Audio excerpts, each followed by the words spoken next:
So I wanted to start off, first batter, it's your debut. You throw 3 straight 100-mile-an-hour fastballs, which took some people by surprise given the cold. I guess before we look at the first video, were you surprised at how easy the ball was coming out of your hand right out of the gate, given the weather and everything? It was obviously the first time me throwing in weather like this, but my preparation was on point. I was ready to go out there and throw like I usually do and go and compete. So I felt good. I felt great coming out of the bullpen and warming up. So I knew I was going to come out throwing hard and throwing effortlessly at the same time. Okay, so first batter after those 3 straight 100s, and you freeze them on that slider right there. Take me through what you saw there, and what worked for that pitch. Yeah, so my out pitch, I love to throw sliders, and I was confident. I was ready to throw that pitch, and I was fully committed to it, and that's what happened. I was able to get him out. Now, was that that location, is that where you were trying to bury it low in there? No, I was trying to go on the outside corner. As you could see, you could see where Mark set up behind home plate, but I missed it. But I guess I had enough break on it where it still fooled him a little bit. Yeah, a little bit of a knee buckler there. Yeah. All right, so I really wanted to start with that because that sort of was a trend for you in terms of using that breaking ball. I don't think we're letting out a state secret by letting people know that you put people away with your slider, by the way. All they had to do was watch this game and find out. So now I want to go ahead. You did get into a little bit of trouble. It seemed to me that in that first inning, your fastball was a little flat, a little straight. Sure. Is that what you saw? Yeah, I try to pick up on that. To be honest with you, when it leaves my hand, I only see it pretty much enter the catcher's glove. I don't really get to see the amount of angle I really have once it comes out of my hand. But I was able to get some feedback from pitching coach Seth and my catcher Mark, and they were saying it was a little flat at the beginning. So just continue to get out in front and finish a little further out, and make sure I get that downward plane, and that angle would help me out the next couple innings. All right, so I want to look at the first time you faced Will Benson. Mm-hmm. Start him off with a slider. He's had good command here the So I know you can hit the fastball pretty well. It's probably sitting fastball first. Yeah, first pitch, sure. Mm-hmm. Now, you'd given up a hit here already, so yeah, ground ball up the middle. And this was all with 2 outs, so you had gotten through the first 2 hitters and then started to get into a little bit of trouble here. Right. But what I really want to focus on is the. Here's the pitch, and a fastball. See, that should have been a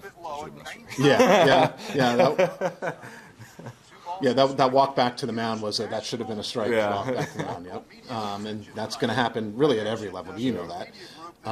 First pitch of the game, everybody would be looking up at that. Right, so it could have been 1-2 instead of 2-1. Right. And does that change, your approach to the hitter? And probably, if I would have had 2 strikes right here, probably thrown another back foot slider on him. So yeah, it changed a little bit. 2 balls and a strike to Benson. Here's the pitch. He was sitting fastball there. That was very clear. Yeah. Right there is Gonzalez on a hard single by Benson. So if you notice, on that fastball, it did not, and when we look at the second inning to see more, you had a lot more angle and a little more movement. That one stayed in a little bit of a straighter plane. Yeah, he was sitting fastball, and maybe if it would have been a little bit more inside, I don't think the outcome would have been the same.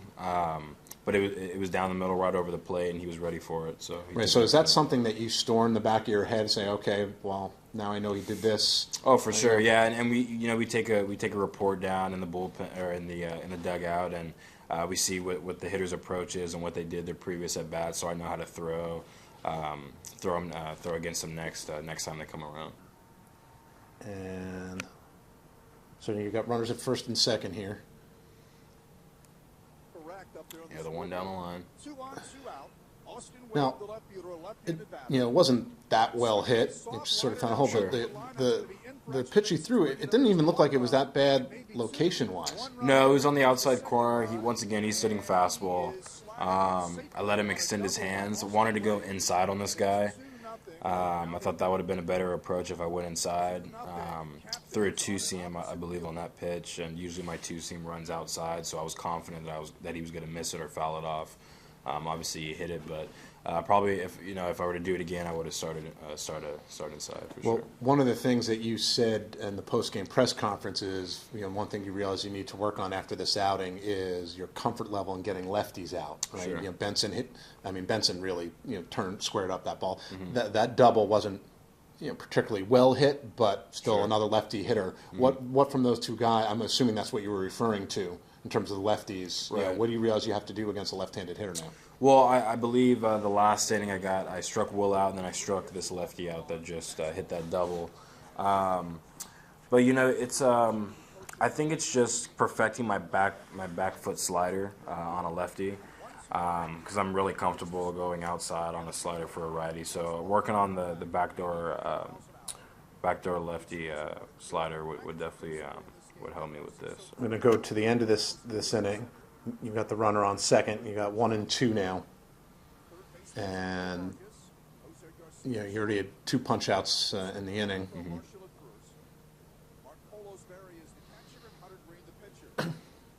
There's a change up.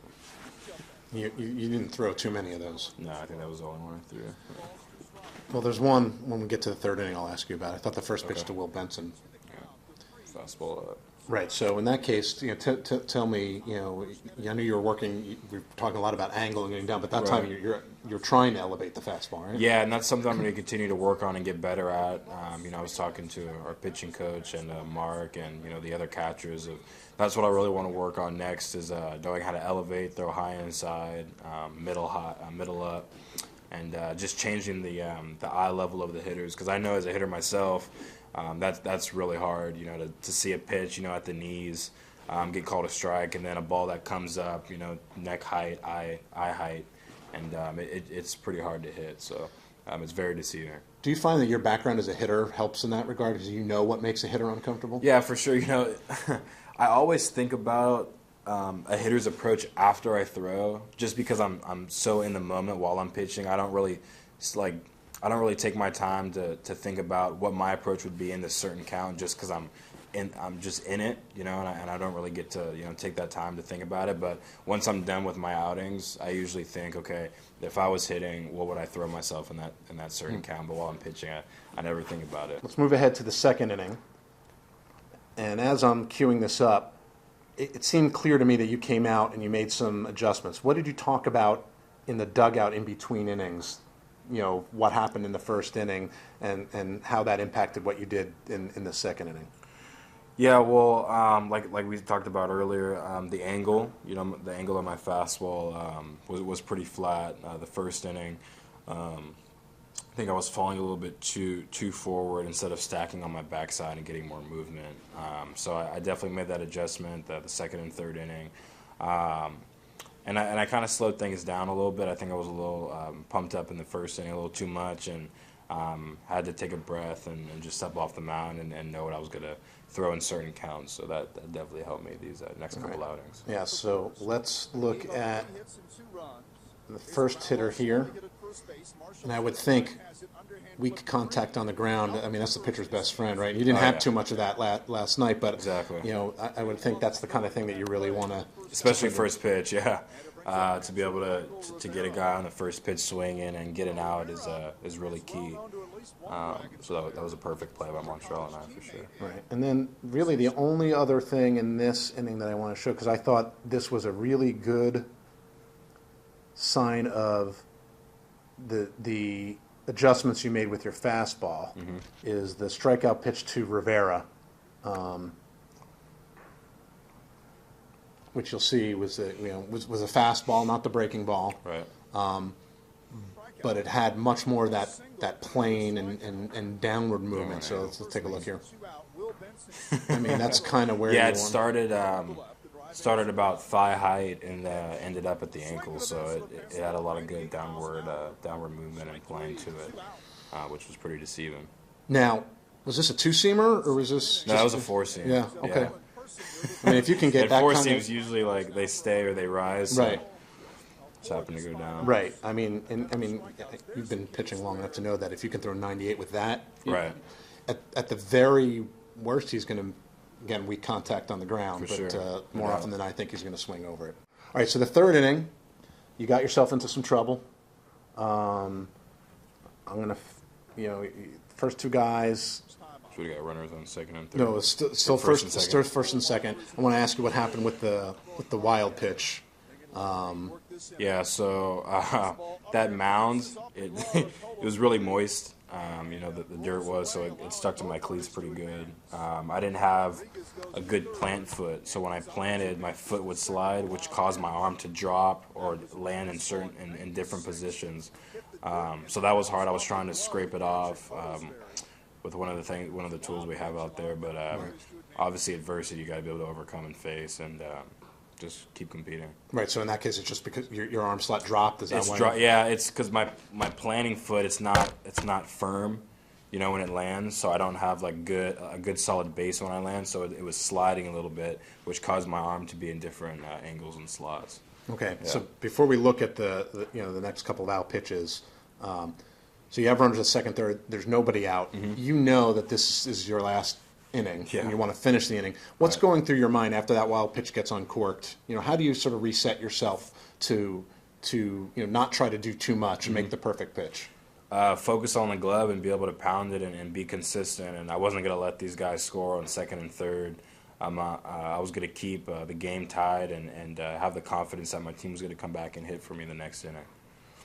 Okay, so let's go ahead to the first strikeout. Right. So again, you went to the breaking ball there, obviously effective. Sort of same question as I had in the first inning. Is that where you wanted it to go? Yeah. Okay. I knew he was going to be sitting fastball on that, so I wanted to trick him and throw that off-speed pitch. So it had a good bite on it, good life, and I was able to get him right there. Let's go through the next one, which I think is it's Will Benson at bat. I actually want to go through that whole at bat. So you're telling me that was a first pitch. You're right. That does look like a change. It looked like a change. It was a 90. Yeah, that is a change. Yeah, so that's we looked at the radar gun reading and we said, was that a changeup? Yeah. You didn't throw too many of those. No. That's something that you feel like you need to keep working on, especially against left-handed hitters. Yeah, exactly, for sure. Okay. Yeah. And See here you're him trying to get your cleats clean. Up, yeah.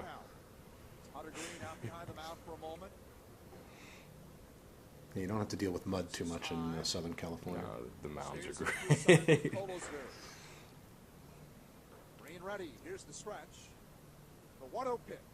Fastball backed him away. Yeah, so I was trying to back him off the plate there. It's 2 balls, no strikes. Throw inside right there. Right, so that was by design. You didn't That miss was by design. that you didn't miss a spot. Now, if you caught the zone, fine, but you were okay with. Yeah, that was by okay. design. And you can see this next pitch. It's not a very hard swing. It's kind of like it still looks like a strong swing, but it was kind of like, okay, he got me inside. I'm gonna back off the plate He opened up a little bit He too opened early, up, thinking, yeah. right, you might come back in. All right. Exactly. So Setup pitch. the inside fastball set up that swing and miss. That was 98. You come back here with another fastball. This January of this year. Line So he fouled fouls the that left. off. Down and away this time. Again, by design, that was the spot you wanted? Yep, 2 seam. Okay. Even the count to Benson. So by and large, you feel like you hit your spots. Yep, Yep. I mean, you were filling up the zone, but you hit your spot. I mean, you didn't walk anybody, obviously. But Right. 2 balls, Okay. 2 strikes to Benson. Second and third, 1 out. Let's see what he goes to now. I wouldn't be surprised if he didn't go to the breaking ball, even against a left-handed batter. Do you hate when guys call time on you? No. No? No, Doesn't bother you? They did that in high school all the time. So. Right, well, try to disrupt your rhythm. Exactly. They might try to turn it up a little bit more here. Let's see what Greene goes to. Swing and a miss and a breaking ball. Right. Strike 3. So, Number 7 of to this me, for Hunter Greene. yeah, that was you showed a little emotion there. Yeah. That's a big strikeout. That's a big out for sure to get the second one, especially against Will. And we were talking before the game because we're boys, and I was like, if you get me today, I'm going to get you too. So we were even last night, and he got a single off me, and I K'd him. So Right. all love for him though. He's a great player. So to me, like that breaking ball, and then the breaking ball that you got the first strikeout on, they almost look like two distinct pitches. Now, I'm guessing it's more you're just getting a feel for breaking ball, and it's not necessarily. Yeah. Are you still at a point now where you're not exactly sure what the shape of the breaking ball is going to be when it comes out of your hand? Well, no. I mean, like you said, I mean, I had good feel on my off-speed pitches.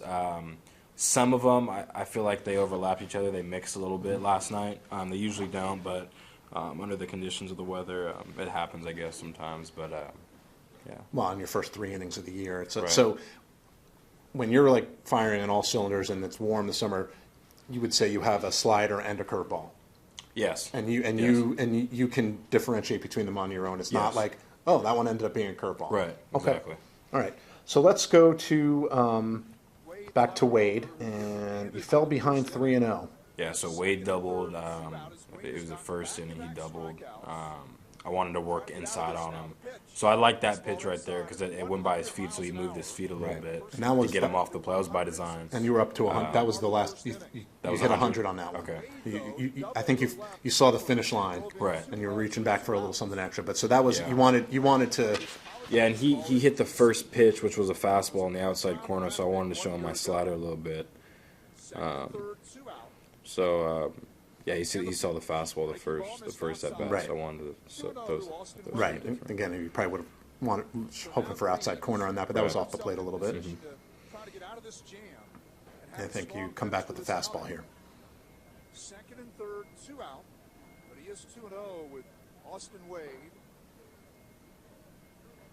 The stretch. Yeah, fastball low. And a Missed 2-0 that spot. pitch. Right. Right, but don't they always say if you're going to miss down? Miss down. Right, because if you're up a little bit, then you get too much of the plate. So little effort. Again, Yeah, see, this is when the pitching mode really kicks in. Right, you're down 3-0. Yeah. Again, for a young pitcher, you might think, I got to make a perfect pitch here.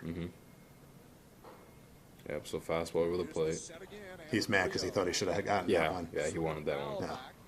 That's when you have 97 or 98, you can get away with that. At least, For sure. at this level.